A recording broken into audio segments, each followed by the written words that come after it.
Everybody, welcome back. I'm the Strategy Professor, and today we're going to be doing an AD carry tier list for 11-13. So as always, if you enjoy the content, please be sure to like and subscribe. It really helps out a ton on the channel. Come by, check out the stream. Usually starts around 11:30 p.m. to midnight and usually goes until about 3 a.m. Eastern Standard Time. So very friendly, chill community. We'd love to have you. And then we do fresh tier lists and patch notes for each patch. We have a playlist of over 250 coaching sessions. We have dozens and dozens of individual champion guides and topical guides like best one trick, how to macro better, how to micro better, how to improve your vision, just all kinds of stuff. So be sure to check all that out on the channel. We also cover Total War Warhammer if you're interested in that. We have dozens of legendary campaigns, no cheese, just good, clean gameplay. Then we're also doing some Burning Crusade WoW Classic streams if you're interested in that. That's Wednesday and Thursday night from about 9:30 until about 12, and then we transition over to the League stream after that. So I do a Resto Druid if you're interested in seeing a healer's POV, you just want to see some raids, or just come by and hang out, you can check that out too. Okay, let's go ahead and get in here. So I think the big three in my mind are still going to be Ezreal, Samira, and Jinx. And this tier list is really calibrated for kind of about the silver to low diamond range. So it's going to change a little bit as you start getting into high diamond, masters, challenger, and pro. And then if you're, down around bronze or iron, the meta might be a little different. But I think this is going to be pretty close for kind of that, mid-range elo, right? That silver to low diamond. Mid-range being like 1% or 2% or whatever it is at Diamond 4. But, so Ezreal's still going to be the top dog, I think. They did nerf Divine Sunder, which was one of his key items. But he still does quite a bit of damage with it, and he still has a lot of survivability. And what really makes Ezreal strong right now is it's just so hard to shut him down because he has such great range with his Q. He can still farm even if he gets behind. It's really hard to gank him because he can farm from so far back, and then he has his E to escape. And a lot of the items that he's going to get are going to give him some extra survivability, and or mobility. So he's just really hard to get a hold of and to finish off. So he just has that layer of safety as an AD carry that a lot of other AD carries just don't enjoy. And he has quite a bit of burst damage off of even just pieces of items, right? Like once he gets that sheen, he can actually start putting out some pretty decent damage if he hits all of his spells. So he is still really high skill cap. You got to be able to land everything with him, but the safety combined with the really high burst damage and even into the kind of that mid to late game, his sustained damage is not bad with Conqueror as long as he can keep a bunch of uptime on it. He's just going to be very, very strong. Now, I have seen some people try Grasp of the Undying with him instead. I really don't think that's as good. You need that Conqueror in order to try to get that extra AD to push through some of those tanks, because that is still a problem for him if they have a mega tank like an Ornn or a Zac or something like that that's fed and causing a lot of problems. Then he's going to have a hard time taking those down because he doesn't have much in the way of like true damage or maximum health, percentage health.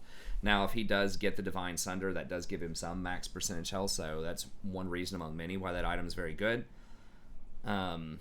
But it can still take him a while to deal with tanks, but otherwise still going to be very strong. And he just has a weird suite of items that I mentioned a second ago that make him good. I think Divine Sunder, even though it got nerfed, is still the way to go just because it has the health, it has the ability haste. He really likes that because every time he hits something with a Q, it lowers the cooldown on all of his other abilities. So ability haste is supremely powerful on him. So they lowered the damage from 12% for ranged to 9% for ranged, but it's still going to be really good.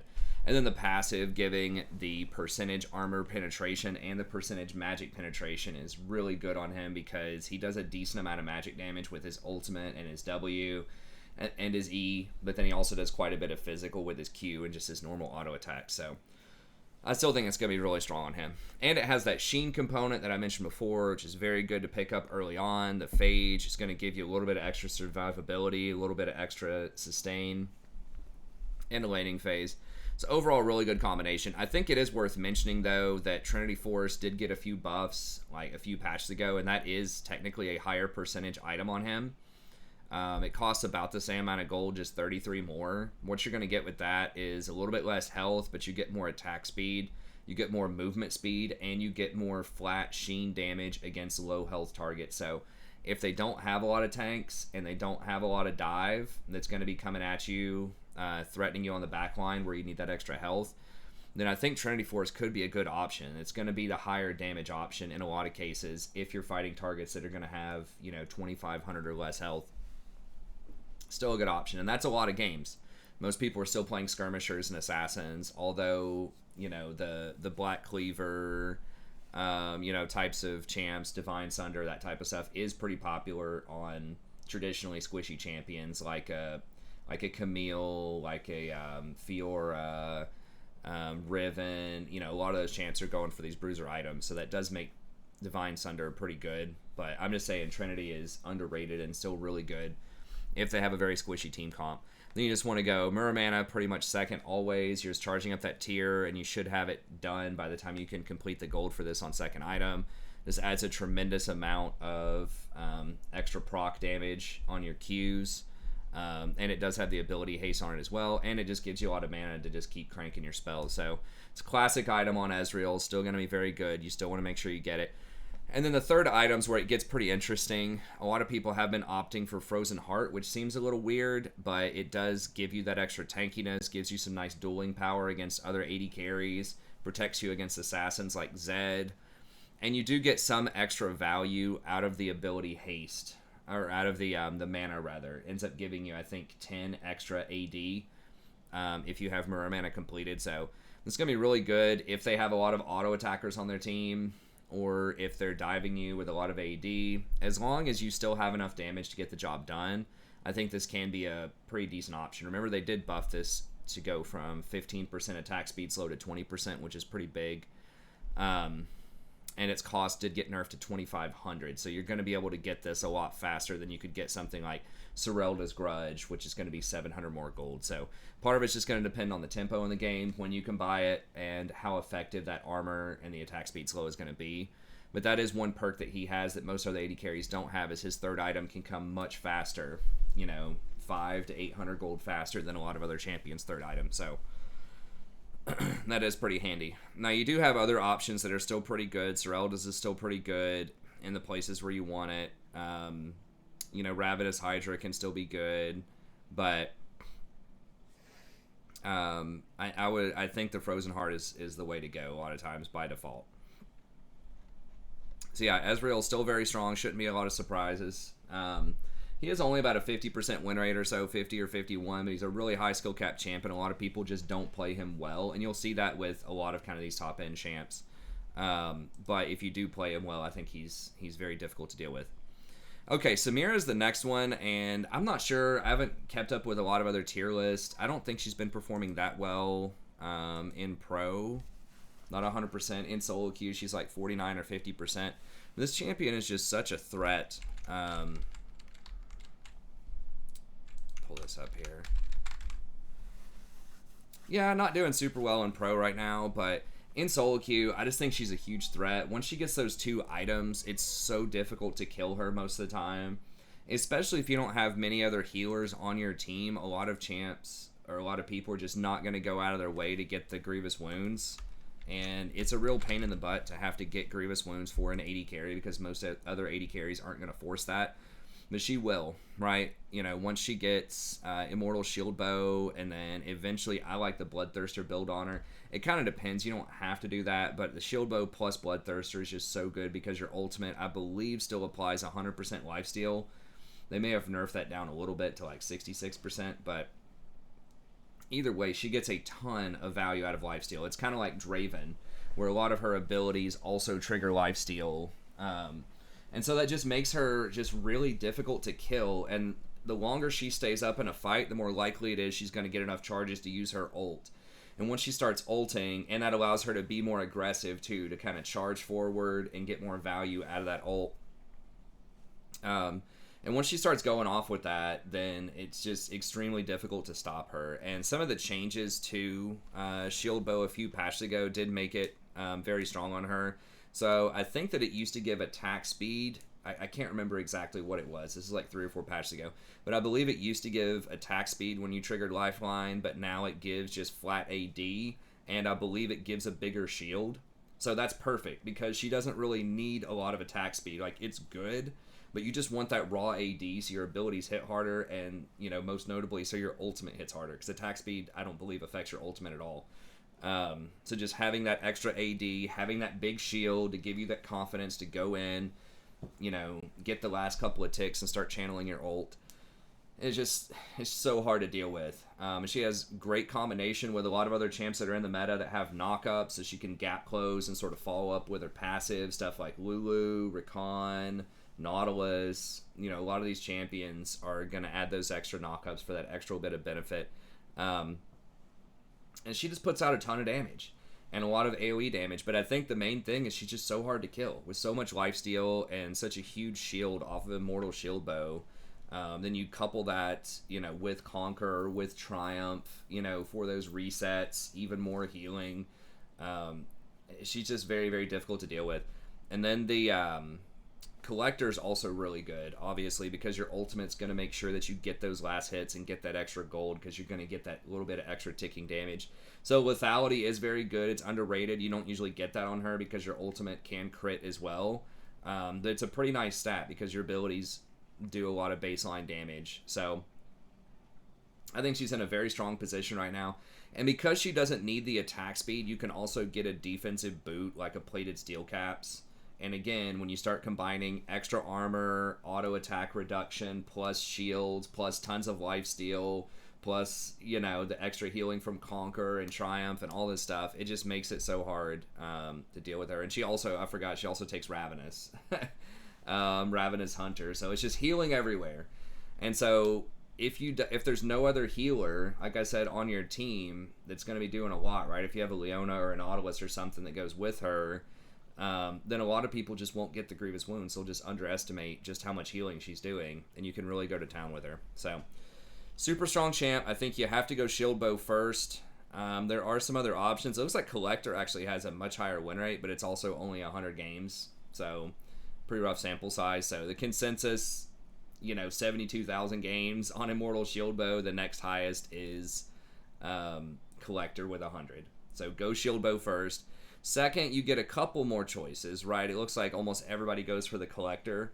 It has about the same win rate as Bloodthirster. And then third item, it's kind of a toss-up. You know, if you just want the raw damage, if you already have enough healing, then Infinity Edge is good. Or if they already have Grievous Wounds, you know, Infinity Edge is going to be a good pickup. But if they don't have the Grievous Wounds, if you want that extra shield, if you want that extra healing, if they have a lot of assassins and that type of stuff, then Bloodthirster can be a pretty good option as well.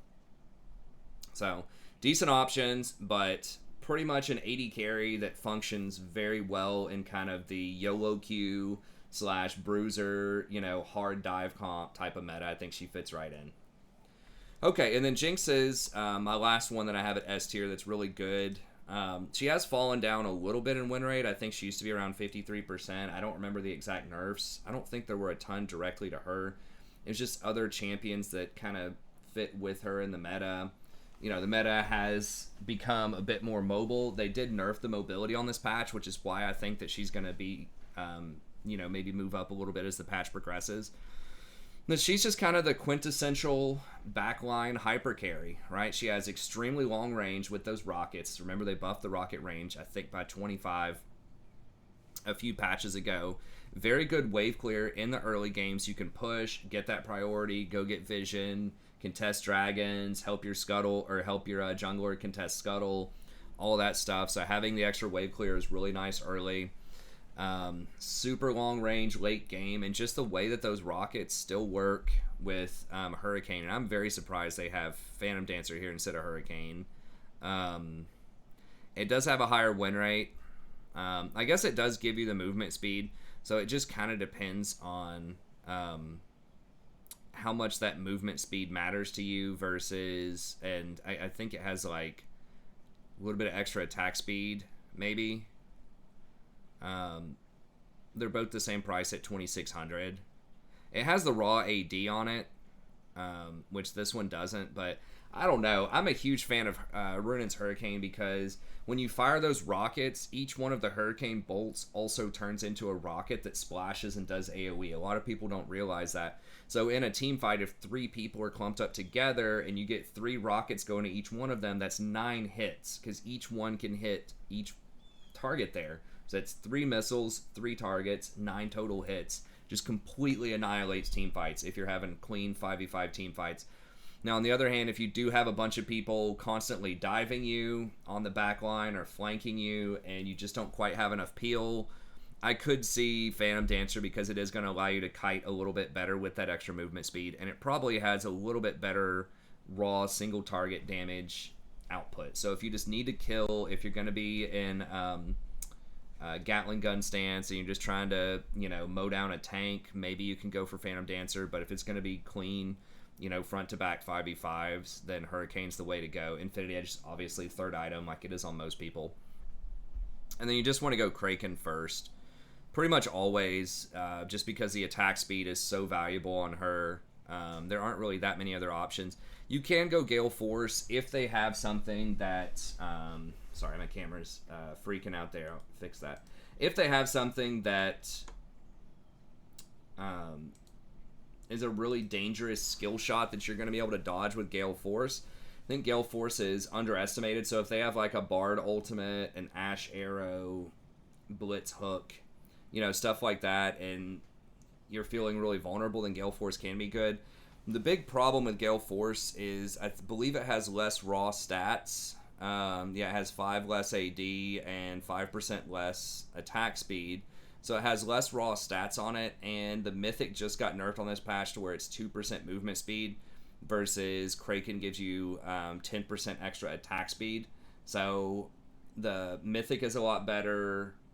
It's a lot higher scaling. The raw stats are better. And then, of course, in a sustained fight where you're landing lots of auto attacks, which Jinx does a lot, with her Gatling gun, Bring It Down is going to be way, way more damage than Kraken, which is really more for burst types of scenarios. So it doesn't really fit super well with her. But again, if mobility is going to be an issue, then that is on the table. But yeah. Super strong, great wave clear, excellent scaling. Later on, you almost always get a couple of free kills just off of your rockets, just off of your ultimate, that is to say. And then the chompers can be like pretty decent at stifling mobility or chaining together CC with your support, like your Nautilus, your Leona, that type of thing. So I think she's still going to be pretty strong. Okay, moving down into tier 2. So I think that you really need to be picking these 3. I think that they are going to be, the strongest overall in the meta. I feel like I'm forgetting somebody, but maybe I'm not. I think that those 3 are really the ones that'll set you up with the highest chances to win. Now, Jhin is still going to be pretty good overall. He just kind of always finds a way. Really nice burst damage, excellent wave clear early on, and he just chains... his abilities together really well with a lot of the supports that are out there that have a lot of CC, the Thresh, the Nautilus, Leona, that type of thing. So his win rate's not nearly as high as it used to be, but it's still pretty respectable. So early game bully, scales pretty well into late game, especially against squishy targets. If they don't have a lot of tanks, he's a pretty good candidate because against things like assassins, because he might be able to just kill them before they kill him. I still think that Samira and Ezreal have emerged as kind of the premier sort of safe or like pretty good matchups against assassins types of champs. Samira with the shield and the raw healing, and then Ezreal with the defensive items, the health stacking, and the armor. And things like that. But Jin's still going to be pretty good. The movement speed does allow you to reposition really well. They did nerf Gale Force on this patch, and it has been kind of falling out of the meta a little bit just because it doesn't give as much move speed, doesn't have the raw stats, doesn't have the sustained damage like I just talked about. But it is very good on Jhin because you can really surprise people and get that 4th shot in there with the burst of the Gale Force and just, completely delete people. So he does have a lot of burst, which is going to be good against... many of the squishy champs out there. And if you're very good at hitting his ult, you can get a lot of kind of roaming kills too. It's by getting in range and firing on mid lane or firing on a fight in the jungle or whatever. So he does have a lot of a very high skill ceiling where you can gain advantages in the game. So overall, still going to be pretty solid. Not much has changed with the build. It's just going to be Gale Force into Collector into Infinity Edge. I think it looks like they're like Rapid Fire might be slightly better than Infinity Edge. I guess if you really need that range, I just feel like you really, really want Infinity Edge third as soon as you get enough crit to trigger it. But, you know, statistically, Rapid Fire looks like a decent option too. It is faster. So that's one thing. By the time third item rolls around, most games are usually, you know, coming close to a conclusion. So maybe it's a timing thing where Infinity Edge is 3,400 and Rapid Fire is 2,600. So if you need that exact power spike in order to go contest that second Baron or to contest Dragon Soul or something like that, then obviously you'd want to make that call on a case-by-case basis. But it is on the table. Okay, Kai'Sa can still be really good. She has picked a lot in Pro right now. Her win rate's not great. It's pretty abysmal, actually, at 43% with over 100 picks. So kind of a bait champion, I think, in Pro. And in solo queue, she's almost always around like 50%-ish. But she's still really versatile. I mean, that's the main thing with Kai'Sa, is that she does have a lot of the tools and a lot of different itemization choices to potentially make her strong. Why? I know she's on here. Oh, did I forget the dash or whatever? Anyways, so she has transitioned back to Kraken. She's still doing the Hail Kraken build. Now, they did nerf Hail of Blades a few patches ago. I believe it used to be an 8-second cooldown. Now it's 12, which can be a big deal because that, you know, a lot of fights, if they last 5 to 10 seconds, you could have potentially gotten 2 triggers of Hail off, but now you're only going to get 1. So depending on how long the fights are lasting, that can be an important break point. But she's still going to do that. She's going to go for, well, it looks like Collector can be really good, or Phantom Dancer. Collector's going to allow you to get those executes. It's going to have a little bit more burst damage to it. It is a lot more expensive, though, than Phantom Dancer. So if you get those stacks on Phantom Dancer for the extra movement speed, and the extra attack speed, then that can be, you know, obviously really good in longer fights, versus this is just going to be like you dive the backline and try to blow them up. So if they have really squishy champs, maybe Collector, you know, can be a pretty decent option. One thing is this does have the raw AD on it, so it's going to make like your Q and your W hit a lot harder and your passive hit harder, versus this is just the raw attack speed. So this is kind of more of a tank breaking item, I think. Versus Collector is going to be more of a diving burst type of build. So it really just kind of depends what you're up against. And then Infinity Edge third. So nothing too shocking here. I think you pretty much do want to go Kraken most of the time. Attack speed is just so strong on her. You can do the Gale Force again if you're going for a diving back line. So maybe that pairs well with Collector. But the nerf to the movement speed is pretty significant, and you are giving up a lot of sustained damage. So you're going to lose out against tanks and a lot of that stuff. So I'd probably just go, if it was me, I'd probably just go Kraken into Collector into Infinity Edge most games. But she still has a lot of potential. Pretty good wave clear early on with her Q. Not as good as, you know, some of the other champions we've already talked about, but it's still going to be respectable. And if you land your W consistently, that does add some really nice poke. And if you have, you know, a support that can apply some CC to them and get some extra stacks of your passive, that can be really good as well. So pairs really well with like a Leona, Nautilus, Thresh, that type of stuff. So still going to be pretty good. It's just I have her a bit lower. She takes a little while longer to come online, and she's really short range.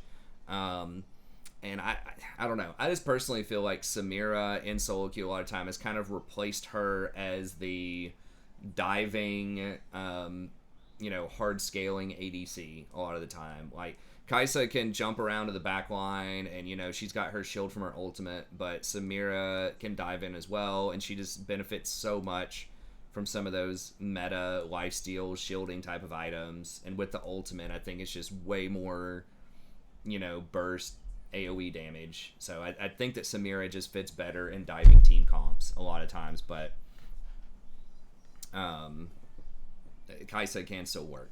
Kai'Sa can still be pretty good. Although, again, statistically struggling. Samira's not so hot either statistically, but I think if you play either one of them well, you can make them work. Okay, Just a little bit longer here. So Tristana has kind of fallen out of favor a little bit. She's still pretty good. I don't think she got any direct nerfs from what I remember. I know she was getting played in mid lane a few patches ago. Still going to be a Kraken Halo Blades combo.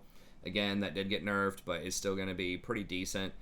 And then a lot of people like to go for, it looks like Phantom Dancer is becoming more popular, but Storm Razor is still one of the go-to items. She's pretty much the only champ in the game that gets this item right now. It is a little bit cheaper at 2,700, but it does give you that burst damage off of your jump, and that's why people get it, is that you auto-attack as soon as you're charged up. It's 120 bonus magic damage, slows them by 75%, so you're going to be able to get more bomb procs before they jump away. And just whenever you proc that bomb, not only is it a lot of burst damage, but it resets your jumps. You can jump up to follow them. You can jump away after you get the kill. Just a lot of options. So Trist, her trading pattern is she really wants to jump in, slow them, do as much damage as possible while that bomb's going on, and then decide if she wants to jump in for a follow-up, ult to finish them off, or whatever she's doing. So that's why Storm Razor, I think, fits in. Versus, you know, Phantom Dancer, it just requires that ramp-up time where you just auto-attack a lot, and you just want to stay auto-attacking. Like, Trist can do that, but she's much more of a bully early who needs to take over. Because she doesn't have a lot of AoE damage later on. She's really just single target. She doesn't have any true damage or max % health damage. Her range is pretty good, but a lot of other champs are just going to outscale her later on. If you're thinking of just someone who sits on the back and just fires, right? Like Jinx, Twitch, Kog'Maw, all these champs are just going to outdo her later. So she really has to pressure, do well early, and start taking those tower plates with her bombs. But yeah, I think she can still potentially be pretty strong. So I would just go Kraken, Storm Razor, Infinity Edge on her most of the time. Kog'Maw is going up in win rate recently, so if you can get that protection, it's nice. I think are a lot of people still doing, I know there was like a tanky type of Kog'Maw build going on, sort of Ezreal-itis, where you can still do a decent amount of damage but have some tankiness. So the Wit's End build is becoming more popular. With the extra on-hit damage, it gives the extra movement speed, attack damage, and magic resist. So that's what a lot of people have been running on him. And then just getting Ginsu second allows you to trigger your W multiple times. So that can be pretty good. Although if you will notice, like Kraken is still a higher win rate by like 1%. So Kraken's still really good too. You don't have to go for Wit's End. If you're not getting a lot of value out of the magic resist, I would probably just go Kraken. So, you know, if the enemy has Echo or LeBlanc or some kind of heavy, like really mobile magic damage dealer that's going to be hard to peel, or if the support in the bot lane is magic, like Zyra or Brand or something like that, Wit's End is going to be good. But otherwise, if it's a lot of AD on the enemy team, or if you're pretty confident you're going to be able to position and not get hit by a lot of stuff, I think Kraken Slayer is probably the way to go. And then your choice is higher single target damage with Ginsu's, or multi-target team fight damage with Runin's Hurricane and better wave clear. I would probably, go on the Hurricane side, but Ginsu's can be good. And then I would probably go Ginsu's as a third item. I know this is kind of a meme item with the Randuin's Omen.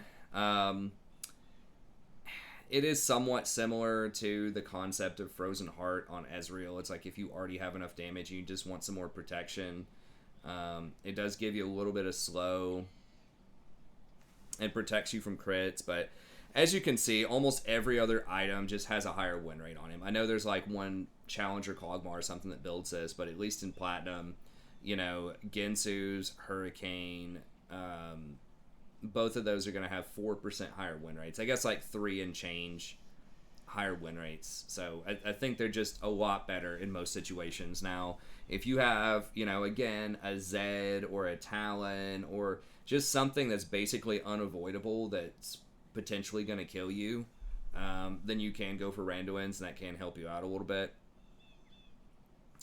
Frozen Heart would also be on the table in theory, although you don't get the benefit from the mana like Ezreal does, and having the extra health will give you more survivability, so I guess Randuin's kind of makes a little bit more sense. But Either way, lots of different build options, very strong, especially if you have like a Lulu with you. He's extremely good with Lulu or a Janna.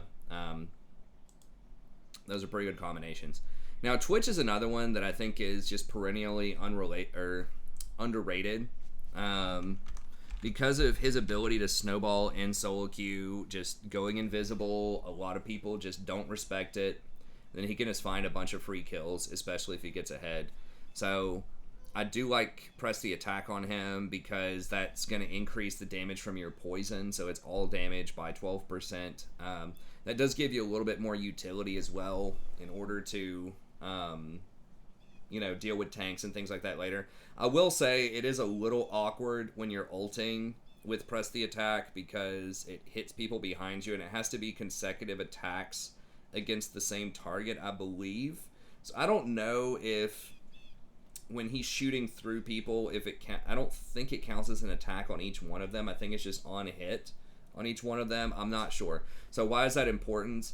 If you're hitting 3 people in a row with press the attack, it may not trigger press the attack on any of them if it's resetting every time it hits another person, or it might just count on the first person and just not even register it on the next people. So then you would still trigger press the attack on the first person, but not on the subsequent targets. So it is pretty good, although again gets a little weird with Hurricane or your ultimate. But Kraken's the way to go. Attack speed is super important on him for stacking that poison, and he usually has like a 5-second window with his ultimate, or 6 seconds, whatever it is, where you really need to do a lot of damage. So that's a good combination. I really like Hurricane. You get to stack up, you know, all of that poison on extra targets. This gives you the wave clear that you really need. And then Infinity Edge, last item, because you just always get that as your third item, which is the last item in most games. This is still going to be super good. Has some okay trading. People can underestimate it in the early game if it's an extended fight and he's allowed to get up multiple stacks of poison. Extremely good with Lulu because of the extra attack speed off of Whimsy, the extra movement speed, the protection from your ultimate, the extra on-hit damage from the passive.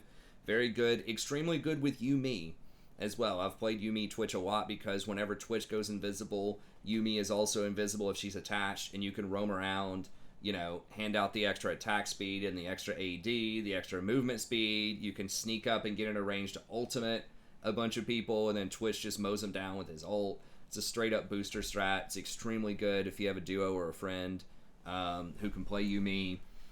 Twitch is really, really good with pretty much any enchanter, but specifically those two, Yuumi and Lulu. So if you want to break him out as a late pocket pick if they don't have a lot of CC, those can be good champs.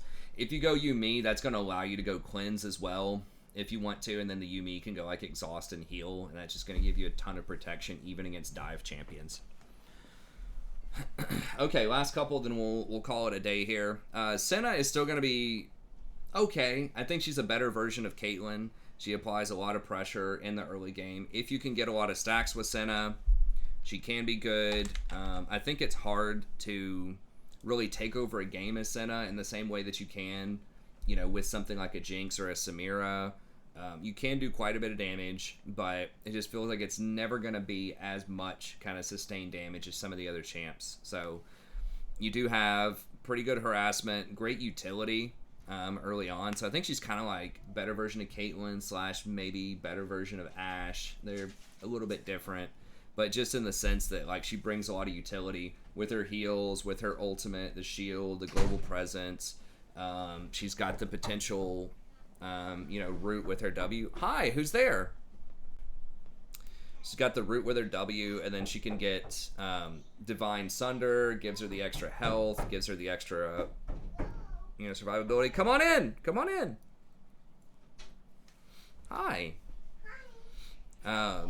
So she does have that going for her, and it looks like she's going back towards Man Immune, so she gets the extra proc damage, which is very nice. Okay, hang on just a second, okay? What is that? Is that a picture?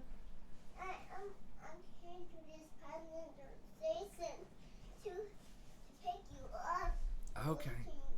Okay, give me just a couple minutes. Almost done, okay? Daddy's almost done.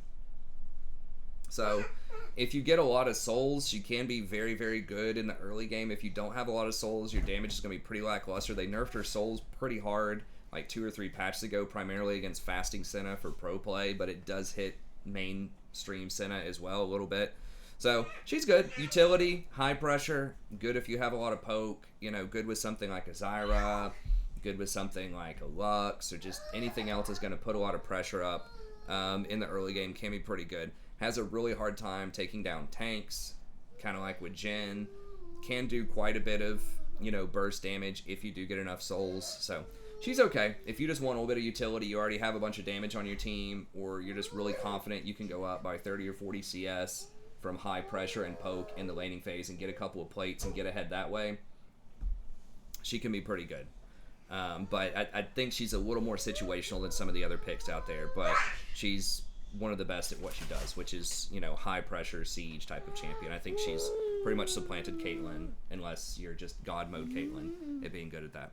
And that's pretty much going to be it. One other hot one that I'll mention here is Ziggs, who's becoming a bit more popular. I was a little skeptical, but I had one in my game. I think it is actually pretty good. It's got a good win rate right now.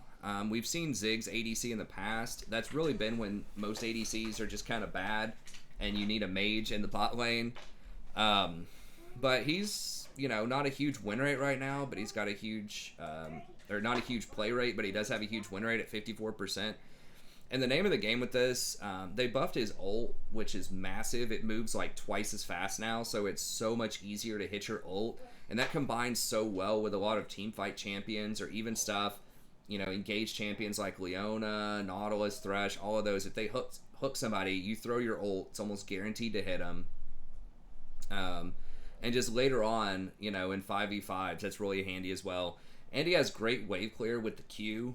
So you can just constantly push him in, get priority for those wards, dragons, scuttles, all that kind of stuff in the early game. And he can just stall out forever, too. So even if you start losing a lane, you can still, deny them from diving you or from taking that tower early, just by spamming your Q and your minefield and all of that stuff, even using your ult if you have to wave clear. So he can definitely stall out a game. He has some of the best wave clear if your team needs that. They did just lower the cost on all of the mage items too, which is massive for Ziggs. Now, I would have thought that Luden's would have been better, but they are recommending Liandry's.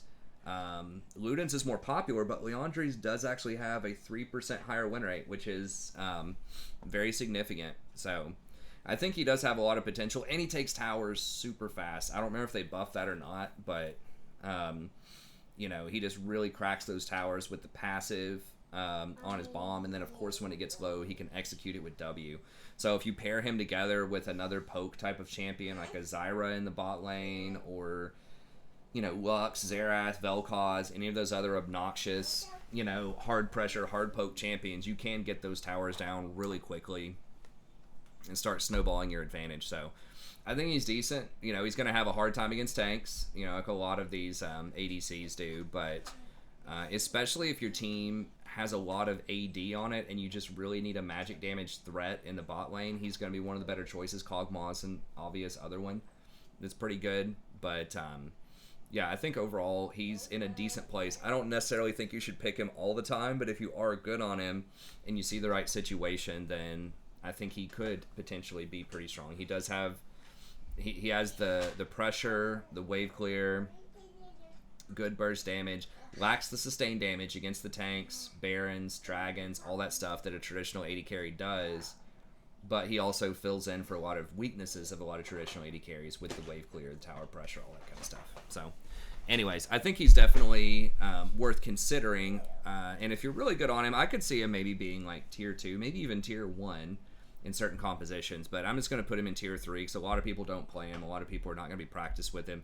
He's extremely vulnerable to getting dove, right? If you're against the Leona, Nautilus, or just the jungler comes down and decides to sit on you, he's really, really vulnerable. Like, your W can get you away and you have your minefield to buy a little bit of time, but in general, he can be pretty dangerous because the temptation is to hard push and pressure at tower, and if you don't have proper vision, you could die. But anyways, okay, well, that's going to be it. We'll see if we can keep this under 40 minutes here, so thank you very much for tuning in. I will say that the very last note is Varus is okay if you're extremely good at sniping with him or you have a highly coordinated team, but I found him to be a little lackluster in solo queue. He just takes a little while to come online. He does have some decent wave clear, but he's all right. So, you know, he could go up to tier 2 or tier 3 if you're really good on him. Vayne, if you're god mode at dodging everything, can be very good, but a lot of people tumble forward and just don't play her appropriately. But if she gets those 2 items, she can be very strong. Anyways, that's going to be it. Thank you very much. Have a good day. Be sure to come by, check out the stream. Don't forget to like and subscribe, and I'll see you next time.